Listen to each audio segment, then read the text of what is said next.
구독과 좋아요는 큰 힘이 됩니다. 홍콩 부동산 이야기를 한번 해볼까 하는데요. 최근 홍콩에 여러 가지 경제 암운이 내려오고 있다는 이야기는 많이 들으셨을 겁니다. 먼저 국가보안법 이슈가 있고요.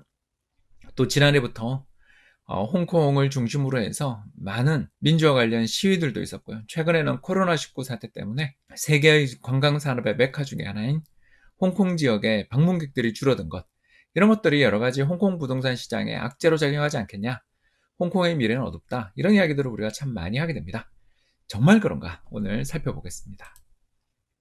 첫 번째 그림을 한번 살펴보면요, 홍콩 미래에 대한 걱정이 최근에 굉장히 높아졌다 싶을 때 가장 신경을 쓰고 또 주의 깊게 바라봐야 될 그런 지표들 또는 시장이 어디냐 생각하면 당연히 주식시장이 되겠습니다. 그래서 항생지수라고 해가지고요, 홍콩을 대표하는 주가지수가 바로 항생지수가 되겠습니다. 주가가 참 급등락을 했죠. 그래서 2020년 5월달 내내 주식시장이 흔들린 이유는 결국 이런 여러 가지 악재들이 반영됐기 때문이다, 이렇게 볼 수 있겠습니다. 그런데 최근 들어서서 주가가 급반등 중이네요. 물론 여러 이유가 있겠습니다. 먼저 지난 시간에 말씀을 드렸던 것처럼 전 세계 주식시장이 강세를 보이는 가운데 금융시장의 안정성이 높아진 것, 특히 신흥시장으로 돈이 들어오기 시작한 것, 이런 것들이 홍콩에 영향을 줬으리라 생각됩니다만, 아무튼 간에 우리가 생각했던 것과 달리 홍콩 주식시장은 최근에 상당히 안정세를 보여주고 있거나 회복되고 있다 정도까지는 말씀을 드릴 수가 있겠어요.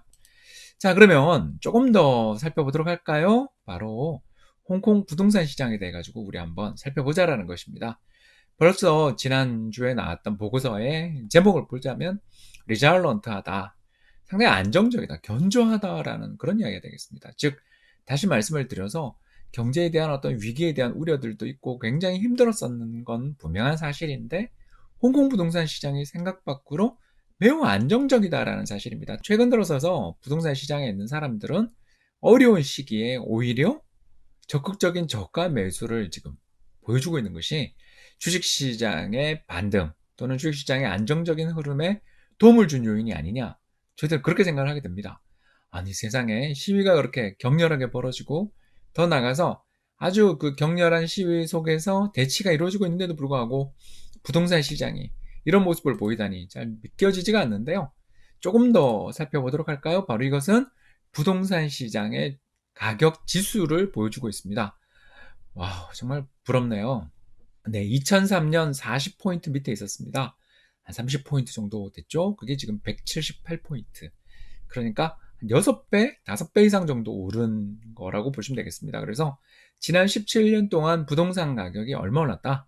6배, 5배 정도 올랐다라는 것입니다. 그래서 지난 10여 년 동안 부동산 시장의 가격이 지속적으로 상승했다라는 것이 되겠습니다. 물론 흔들린 적이 있습니다. 2008년에도 흔들렸고요. 또 최근에도 좀 흔들리는가 했는데 끝부분 보시면 알겠지만 오르기 시작했다는 것을 확인할 수가 있습니다. 물론 추세적인 상승이냐? 저 그거 어떻게 알겠습니까? 저도 잘 모릅니다. 다만 우리가 여기서 이야기해 볼 수 있는 부분들은 글로벌 금융센터로서 홍콩의 지위가 흔들릴 거란 우려로 부동산 시장이 조정을 받았다. 그러나 적어도 중국 계열 그런 쪽의 부자들은 여전히 홍콩 부동산 시장에 대해서 매수의 타이밍으로 여기를 생각하고 있는 사람들이 굉장히 많다라는 것이고요. 더 나아가서 우리가 이 대목에서 한 가지 더 이야기해 볼 수 있는 것은 그렇습니다. 이 글로벌 금융센터로서 홍콩의 지위는 결국은 고정환율 제도잖아요. 1달러에 대해서 7.8 홍콩 달러로 딱 고정되어 있습니다. 그러다 보니까 미국이 금리를 내리면, 그렇잖아요, 고정환율이니까 환율에 리스크가 없어요. 그래서 미국이 제로금리를 하면 홍콩 금리도 제로금리로 떨어집니다. 왜? 둘 다 고정환율이니까 두 나라 사이에 환차 손해 리스크가 없잖아요. 환율 변동의 리스크가 없잖아요. 그러니까 환율 변동의 리스크가 없다면 조금이라도 금리 높은 데로 투자자들이 가겠죠. 그래서 두 나라의 금리는 같아지게 됩니다. 그래서 미국이 제로금리면 홍콩도 제로금리. 그러면 부동산 시장에서의 부동산 담보대출 금리도 떨어지겠죠. 결국 여러 가지 요인이 있는 것 같습니다. 제 생각에 가장 중요한 것은 일단 중국 부자들이 부동산 시장에 대한 신뢰가 살아있다, 이런 것들이 되겠고요. 두 번째는 최근 들어서서 글로벌 주식시장이 아주 강한 흐름을 보여주는 것.